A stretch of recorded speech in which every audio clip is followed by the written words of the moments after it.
Hello friends, how are you today? So, I'm Mr. Hanif. Today we will learn about descriptive text. Do you know about descriptive text? Baik teman-teman, hari ini kita akan belajar tentang descriptive text. Jadi teman-teman semua mohon didengarkan baik-baik apa yang akan kita pelajari hari ini. Jadi, Andi kemarin pergi liburan ke kota Bandung. Dia pergi menggunakan pesawat dari Lampung menuju ke Bandung. Di Bandung, dia mengunjungi beberapa tempat. Salah satunya adalah Gedung Sate. Di sana dia berwisata kuliner dan menikmati berbagai macam makanan yang biasa dijual, seperti seblak, somai, dan sate. Setelah liburan, Andi bercerita kepada teman-temannya dan mendeskripsikan berbagai makanan yang dia makan. So, teman-teman, do you know what about descriptive text? Descriptive text is a type of text that describes a person, animal, place, or thing in detail. You write descriptive text when you want to tell the reader what you want to describe. Jadi, descriptive text itu salah satu teks yang tujuannya untuk mendeskripsikan orang, hewan, tempat, atau apapun itu dalam secara detail dan rinci. Kalian bisa menulis teks deskripsi ketika kalian ingin menyampaikan kepada pembaca apa yang ingin kalian deskripsikan. Seperti tadi, Andi mendeskripsikan seblak, bagaimana seblak itu rasanya seperti apa dan ciri-cirinya seperti apa. Itu teman-teman bisa tulis dan jadilah descriptive text. Purpose of descriptive text.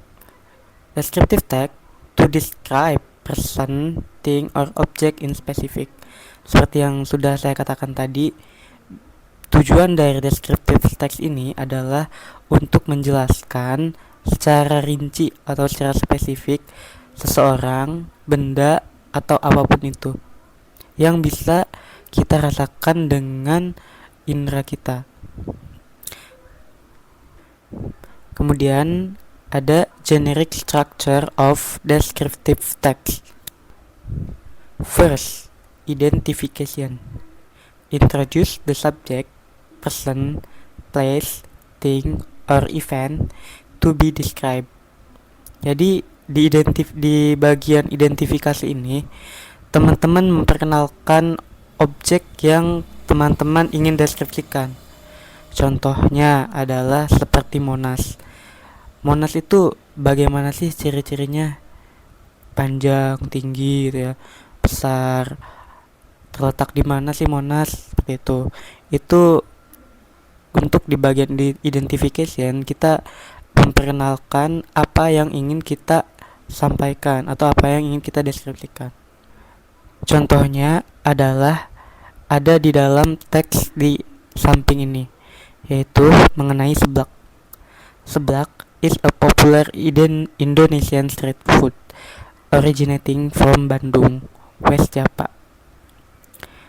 Jadi seblak ini diperkenalkan bahwasanya dia adalah salah satu makanan original dari kota Bandung, Jawa Barat.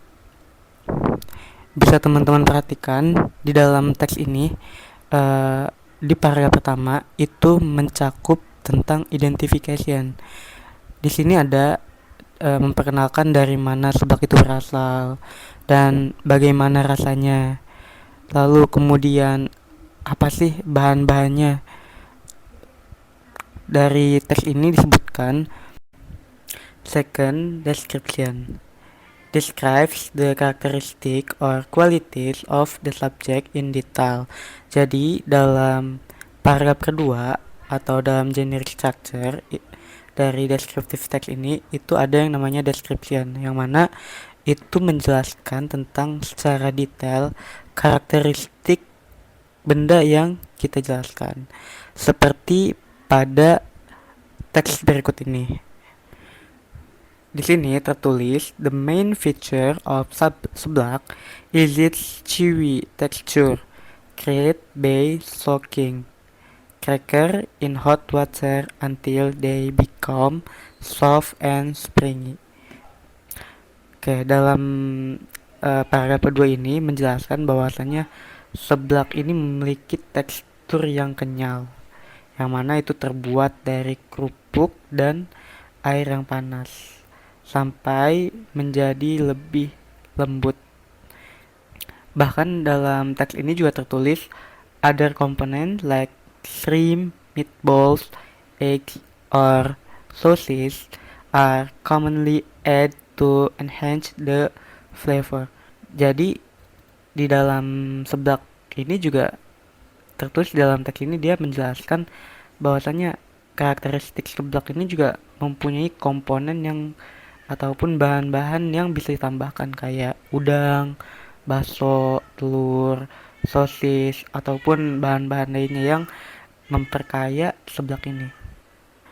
Oke, bisa bisa dipahami ya. Jadi identification itu biasanya di paragraf pertama, yang mana itu dia menjelaskan atau memperkenalkan secara umum karakteristik dari apa yang sedang kita deskripsikan.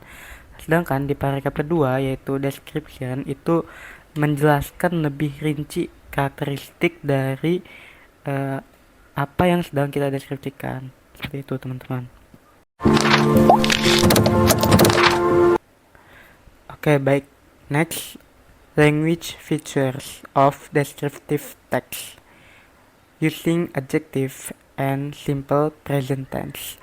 Jadi dalam teks deskripsi ini juga ada language feature-nya yaitu adjective dan simple present tense. Namun di video kali ini kita akan membahas terlebih dahulu tentang adjektif. Jadi saya ingin teman-teman bisa menguasai terlebih dahulu apa sih adjektif itu. Adjective. Adjective is a word that describe a noun. Jadi pengertian mudahnya adjektif itu adalah kata yang menjelaskan suatu benda. Seperti contohnya kalau dalam bahasa Indonesia itu kayak kayak mobil itu indah, taman itu indah. Nah, kalau dalam bahasa Inggris itu ada 4 tipe adjektif. Yang pertama, the first, size. Size, example, big, tall, small. And then color. Color like red, yellow, black. And also any opinion. Opinion like smart, beautiful. Jadi dalam opinion itu kayak kita pendapat kita mengenai suatu benda tersebut. Apakah benda itu lunak? Nggak hanya benda, maksudnya seperti orang ataupun hewan seperti itu. Apakah hewan itu galak? Jadi bagaimana opini kita terhadap apa suatu benda itu, suatu non itu. Kemudian ada feeling. Feeling itu perasaan kayak sad, angry, sedih, senang, happy ataupun marah seperti itu. This is for example of adjective. The first, big elephant. Big as a adjective and elephant as a noun. And then beautiful beach. Beautiful as a adjective and beach as a noun. And then there is red car. Red as a adjective and car as a noun. Okay, next. There is cute dog. Cute as an adjective and dog as a noun. So, okay friends, this is a sentence patterns atau pola kalimat dalam adjektif ini, dalam penggunaan kata adjektif ini. Yang pertama ada adjective plus noun. For example, I have a beautiful park. Beautiful as an adjective, park as a noun. Teman-teman ada contoh lain nggak? Bisa tulis di kolom komentar ya. And the next, be plus adjective. Be atau to be itu ada, teman-teman harus paham juga. Ada seperti are, ataupun is. Digunakan dalam subjek I. Are biasanya digunakan untuk subjek you and they. Sedangkan is biasanya itu digunakan dalam subjek she, he, atau it. Oke. Di sini ada contohnya. For example, she is happy. Dia senang. Ataupun kalau kita mau contoh lainnya, he is happy, atau I am angry. Itu contohnya. Oke, next. Oke, di sini ada contoh yang lain lagi. We are ready for exam. She is a smart student. They learn in a big class. Oke guys, itu dia perkenalan kita tentang descriptive text. Saya harap teman-teman bisa paham dan apa yang saya sampaikan itu bisa bermanfaat untuk teman-teman. Thank you for today. Terima kasih. Tetap semangat and keep learning and keep practice. Thank you.